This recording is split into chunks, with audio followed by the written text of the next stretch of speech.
హైదరాబాద్ వెంకటరమణ నగర్లోని శ్రీ సరస్వతి విద్యామందిర్ ఉన్నత పాఠశాలలో వసంత పంచమి మరియు స్వదేశీ సంకల్ప పరుగు కార్యక్రమాలు ఘనంగా నిర్వహించారు.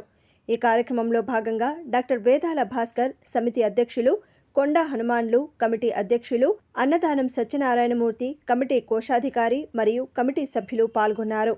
స్వదేశీ సంకల్ప భావనను ప్రజల్లో మరింత బలంగా చాటి చెప్పే విధంగా స్వదేశీ సంకల్ప జెండాను ఊపి స్వదేశీ సంకల్ప పరుగు కార్యక్రమాన్ని అధికారికంగా ప్రారంభించారు.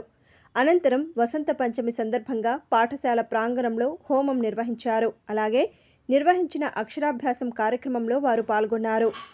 ఈ అక్షరాభ్యాస కార్యక్రమంలో మొత్తం 35 మంది విద్యార్థులకు అక్షరాభ్యాసం చేయించారు.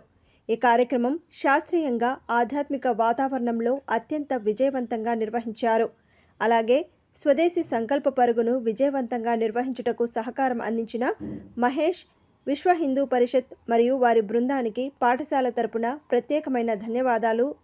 విశ్వ హిందూ పరిషత్ మరియు వారి బృందానికి పాఠశాల తరపున ప్రధానాచార్యులు భాస్కర్ బానోత్ ప్రత్యేకమైన ధన్యవాదాలు తెలిపారు.